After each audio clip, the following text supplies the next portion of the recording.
Pozdravljeni! V današnjih vaših vprašanjih se bomo ukvarjali s temo, ki je bila malce v ozadju v preteklem dirkaškem vikendu. Pogovarjali se bomo, kaj se dogaja na relaciji Brixworth-Milton Keynes na področju pogonskih sklopov.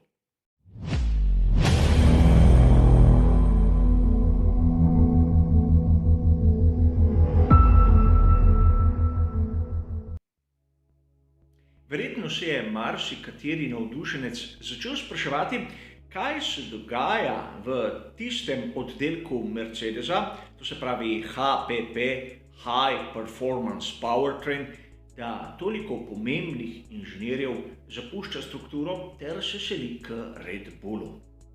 Seveda, zgodbo so nam tako predstavili, predvsem tisti, ki so jo pravili z zornega kota Red Bulla. A tudi Toto Wolff je povedal svoje in danes bom skušal skostiti pravzaprav, kaj se je vse zgodilo. Namreč v preteklih dneh smo lahko prebrali, da je 5 novih inženirjev podpisalo pogodbo z Red Bullom. In nekako so nam dali vedeti, da vsi prihajajo iz Mercedesa. Čeprav moji podatki pravijo, da ni prav tako. A res, Red Bull je speljal v Mercedesu najmanj 5 inženirjev. A o tem malce kasneje. Razumeti moramo, da za proizvodnjo pogonskega sklopa je potrebno kar nekaj kadra. Že prej citirani oddelek HPP v Brixworthu jih ima okrog 500. In to, da jih je 5 prestopilo k Red Bullu, ni tako velika številka, kar naenkrat. In marsikdo bo rekel, bili so glavni inženirji. A že tu bomo videli, da spet ni res vse tisto, kar določeni viri pravijo. A kot sem povedal, pojdimo po vrsti in poglejmo si, kdo vse je prišel v Red Bull. Hodkinson je zapustil Mercedes že pred dobrim mesecem ter podpisal z Red Bullom. A imamo primke kot so Brody, kot Mostranini, Blywhite, kateri so zamenjali svoj položaj. In seveda tu je treba omeniti še 5. priimek, katerega smo zasledili v raznih člankih, Majo. A ta inženir po mojih podatkih ni bil zaposlen v Mercedesu, oziroma sedaj ni bil zaposlen v Mercedesu, bil je zaposlen v preteklosti, ampak v danem trenutku je bil na tržišču kot seveda recimo temu svobodni umetnik.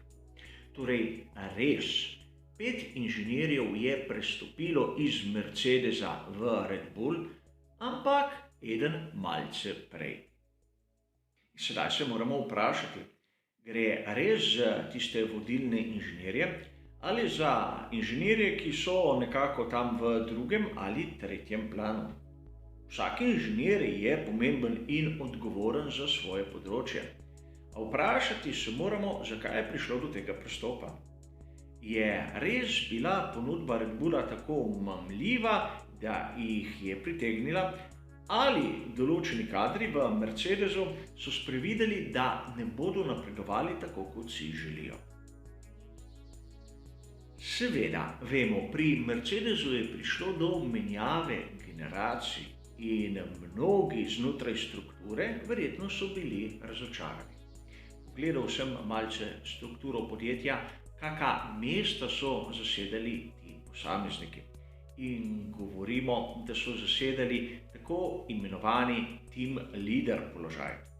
Vsako podjetje ima svoja imena za določena delovna mesta in team leader lahko zgleda izjemno fantastično. Ampak znani motorist, ki je iz Ferrarija prišel v Mercedes, Lorenzo Sassi, ima naziv Head of Department in kot glavni določenega oddelka je komaj med motoristi tam v drugem planu. In to nam že sliko kaže v malce drugačni luči.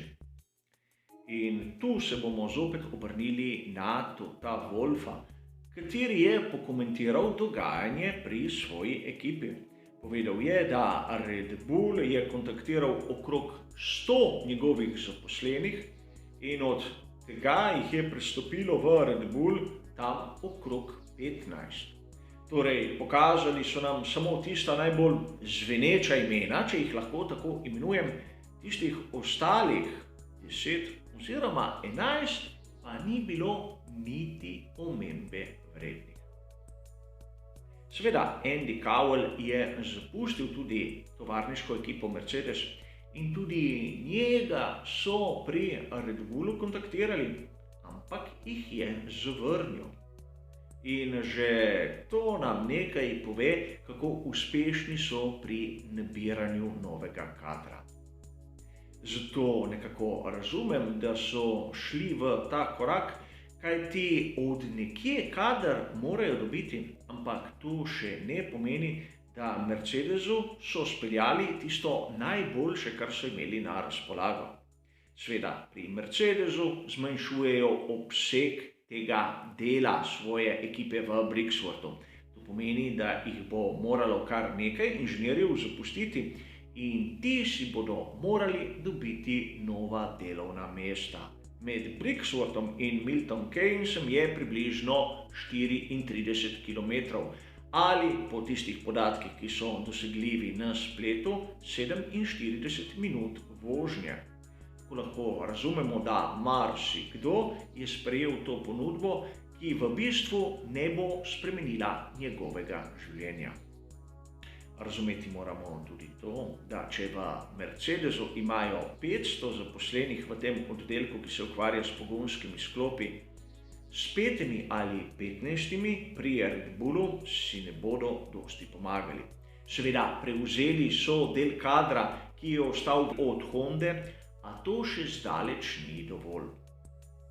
In sedaj se bomo vprašali, kje bi pa lahko dobili še kak kader pri Red Bullu.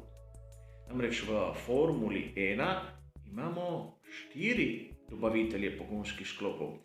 Od tega je eden v Italiji, eden v Franciji, sedaj Honda ima svoj kader na Japonskem in ostane Mercedes v Brixworthu. Zato je naravno, da skušajo čim več ljudi dobiti čim bliže svojemu novemu sedežu. A to še ne pomeni, da pri Mercedesu gre vse navzdol. Naraven pojav, kot jih vidimo vsako sezono v Formuli 1, le da tokrat so določeni avtorji in določeni viri naredili malce večjo zgodbo iz tega. Vsaj tako je moje osebno mnenje. Hvala za vašo pozornost ter seveda nasvidenje.